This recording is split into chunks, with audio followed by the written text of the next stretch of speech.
নমস্কার, বিপি সংবাদে আপনাদের স্বাগত। আপনার নাম? অনামিকা সরকার। আপনার নাম? মহাশ্বেতা রায়। সীমা ভৌম। রিমা সরকার। সোনালী চক্রবর্তী। হিমাদ্রি শেখর দাস। যে বাংলা ভাষা আস্তে আস্তে হারিয়ে যাচ্ছে, বাংলা ভাষা বঞ্চিত কলকাতা এবং বড় শহরগুলোয় হিন্দি দাপট বাড়ছে, বাইরে থেকে আসা লোকজন বাড়ছে, হিন্দির দাপট বাড়ছে, কিন্তু বাংলা স্কুলে বাধ্যতামূলকভাবে বাংলা শেখানোর কোনো ব্যবস্থা নেই। তো অন্য সব রাজ্যে আপনি যদি গুজরাটের স্কুলে পড়তে যান, গুজরাটি পড়তেই হবে, মহারাষ্ট্রে গেলে মারাঠি পড়তেই হবে। তেমনি একইভাবে কি বাংলা ভাষার স্বার্থে, বাঙালির স্বার্থে সমস্ত স্কুলে এবং চাকরিতে অন্য রাজ্যের মতোই বাংলা কম্পালসারি করা উচিত?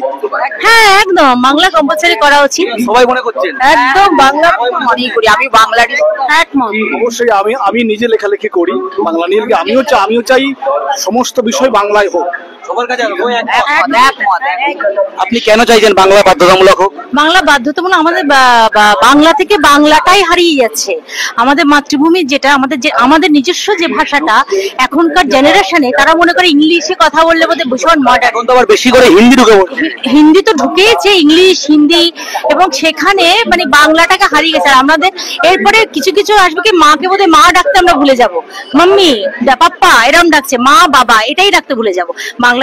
বাংলাকে বাঁচিয়ে রাখতে হলে বাংলা অবশ্যই আমাদের মধ্যে চাই, এবং আমাদের প্রত্যেকটা আমাদের নিজেদের জেনারেশনেরও বাংলাটা আমাদের মধ্যে চাই। হ্যাঁ, আমি বলছি যেহেতু এটা পশ্চিম বাংলা, আমাদের পরিষ্কার নাম হচ্ছে পশ্চিম বাংলা, কাজে এবং আমরা সবাই বাংলা ভাষী, সেই জন্য বাংলাটার উপর সবসময় জোর দেওয়া উচিত। নিজের মাতৃভাষার দখল না থাকলে যত হিন্দি শিখুক, ইংরেজি শিখুক, আমার মতে কোনো ভাষার দখল সেভাবে হতে পারে না।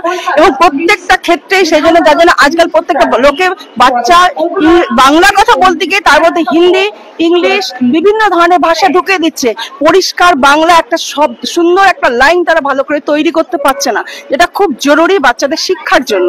যেটা আমরা চাই যে আমাদের পশ্চিমবাংলায় সমস্ত জায়গায় ভালো করে স্কুল, কলেজ সবখানে বাংলা সাবজেক্ট থাকুক, বিষয়টা থাকুক। যেমন আমিও হঠাৎ করে সাবজেক্ট বলে দিলাম, এটা আমার বলা উচিত ছিল না, যেহেতু বাংলা। আমিও তাই, একই মত, আমারও একই মত যে বাংলা ভাষা যেভাবে হারিয়ে যাচ্ছে আজকে আমাদের পশ্চিমবঙ্গে, আমরা বাঙালি, আমাদের মাতৃভাষা বাংলা, তার সত্ত্বেও আমাদের বাংলার ব্যবহার কিন্তু অনেক কমে যাচ্ছে।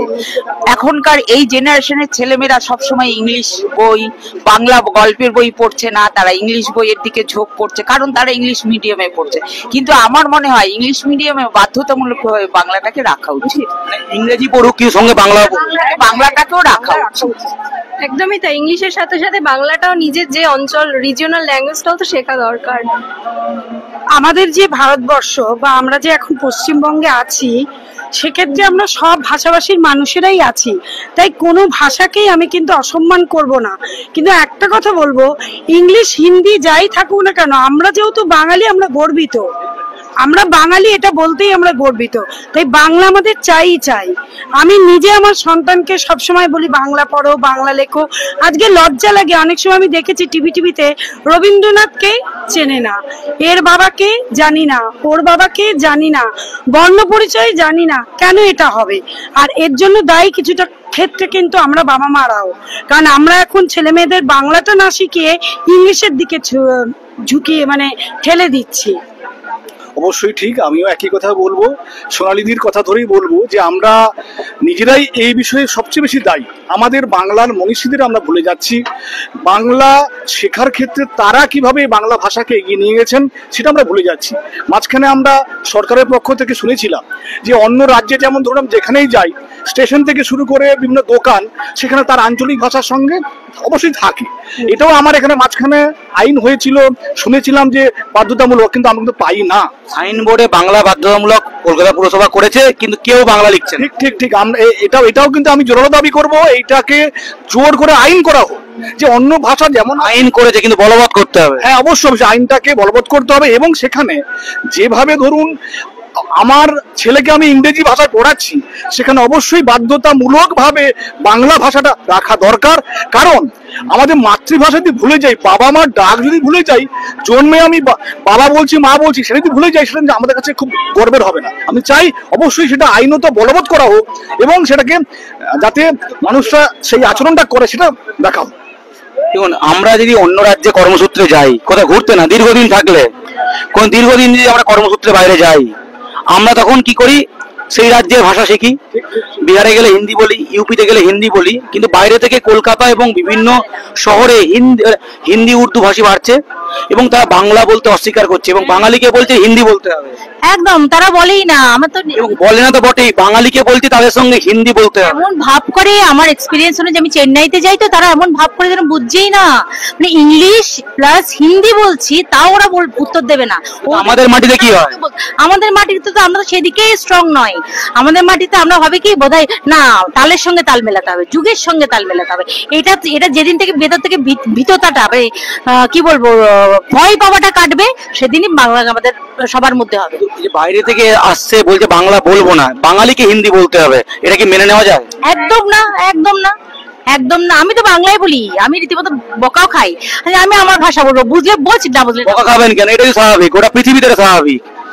এই যে আপনাদের যা বয়স, আপনারা কোনোদিন ছোটবেলায় করবা চৌথের কথা শুনেছেন? না, শুনিনি কিন্তু।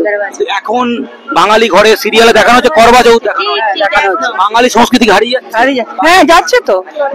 বাঙালি সংস্কৃতি প্রত্যেক জায়গায় আছে, বরং বাংলায় দেখা যাচ্ছে বাইরে স্টেটের সমস্ত সংস্কৃতি।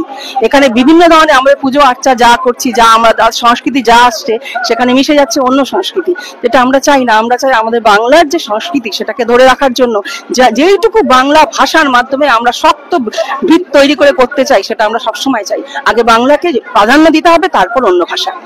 আপনার সময় কি হালদি হয়েছে না গায়ে হলুদ হয়েছে? গায়ে হলুদ ছিল।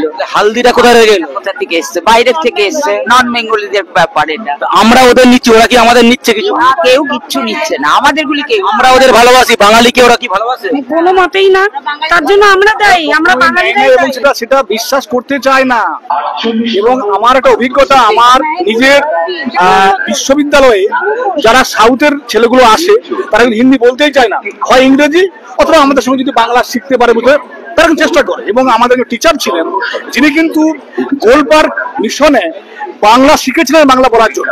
তো সেটাও কিন্তু আমাদের কাছে গর্বের। বহু মানুষ আছে যারা অবাঙালি, কিন্তু তারা এত সুন্দর বাংলা বলেন, আমরা কিন্তু চমকে যাই এত সুন্দর বাংলা বলেন। তো সেটাও অবশ্যই দরকার, কিন্তু কখনোই আমি আমার নিজের সংস্কৃতিকে ছেড়ে অন্যের সংস্কৃতি আগে যাব না। আগে আমার সংস্কৃতি, তারপরে অন্য সংস্কৃতি। মাছে ভাতে বাঙালি তো, সকলে মাছ মাংস খেতে ভালোবাসেন, কিন্তু কলকাতায় যখন আস্তে আস্তে অন্য জাতি সংখ্যা বাড়ছে, তারা বলছে এরকম করে মাছ বিক্রি করা যাবে না, মাছ দেখলে গা গিনগিন করে। তাহলে ওদের চাপে কি বাঙালি মাছ মাংস ছেড়ে দেবে? না, কেন? মাছ ছাড়া ওরা তো বাঙালির মাছ মাংস কেড়ে নিরামিষ খাবারে যায়। এটা কখনো হতে পারে না। মাছ হচ্ছে আমাদের বাঙালির একটা আসল খাদ্য, ভাত এবং মাছ। তাই সেটাকে কখনো ওরা মাছ দেখলে ওদের গা গিনগিন করে। ওদের ঘিনঘিন করে তো কি আছে? সেখানে বাংলাদেশে স্ট্রং হতে হবে, শক্ত হতে হবে, বাঙালিদের স্ট্রং হতে হবে, ধরতে হবে। তাই তো, আমারও একই মত। আপনিও কি মনে করছেন যে মাছ ভাত ছাড়া যাবে না, বাঙালিকে লড়তে হবে? একদম। আমি একটা সবার আগে কথা বলতে চাই, আমরা কিন্তু ঘর শত্রু বিভীষণ, আমরা নিজেরাই এগুলো তো সাপোর্ট করছি। আমাদের প্রত্যেককে লড়তে হবে, নিজেদের বলতে হবে তোমরাও থাকো, পাশাপাশি আমাদেরকেও মানো। আমাদের রাজ্যে আমাদেরকে সাইডে থাকতে হচ্ছে। কেন থাকবো? তার জন্য আমাদের রাজ্যে আমরা কোনটা সবাই থাকবো ওদের ভয়? না, একদমই না। তার জন্য না, কোনোভাবেই নয়। এই প্রসঙ্গে আমি কিন্তু ধন্যবাদ দেব আমাদের শিল্পী সুমন, বলবো যে ইমন চক্রবর্তীকে, যিনি কিন্তু এই প্রতিভাটা সুন্দরভাবে করেছেন যে আগে বাংলা গান, তারপরে কিন্তু অন্য কিছু। আমরা অবশ্যই আমাদের মাছে ভাতে বাঙালি সেই সংস্কৃতি আগে আমার, তার জন্য সেটি পরিবর্তন করতে চাই, তাদের প্রতিবাদ করব, লড়াই করব অবশ্যই। এবং বিভিন্ন জায়গায় বাঙালি শিল্পীরা যখন গান করতে যাচ্ছে, বাংলা গান শুনবো না, ভোজপুরি গান করবো, এটা খুব খারাপ জিনিস। এটা কখনো বাংলায় যখন আমরা গান শুনতে যাব, শিল্পী যদি বাংলা গান শোনাতে চায়, সেই গান সবাইকে শুনতেই হবে প্রথমে।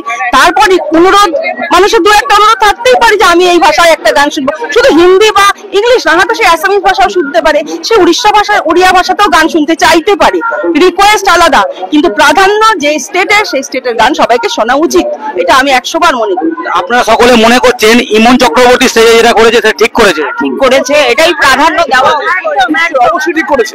বাঙালি শিল্পী এরকম করা উচিত। অবশ্যই করা উচিত। আমরা নিজেরাও কিন্তু গানের দল, আমার নিজস্ব গানের গ্রুপ আছে, প্রাণের অনুরণন, আমি নামটা রেখেছি সেরকম, বুঝতে পারছেন তো। আমরা বাংলা গানই গাই, আমরা কিন্তু বাংলায় কথা বলি, বাংলা গানই গাই, বাংলা গানই গাইবো।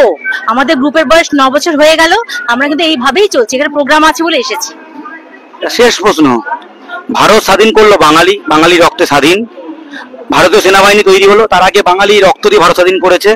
সেখানে গাড়োয়াল রেজিমেন্ট আছে, মাদ্রাজ আছে, সেখানে রাজপুত রেজিমেন্ট আছে, বিহার রেজিমেন্ট আছে।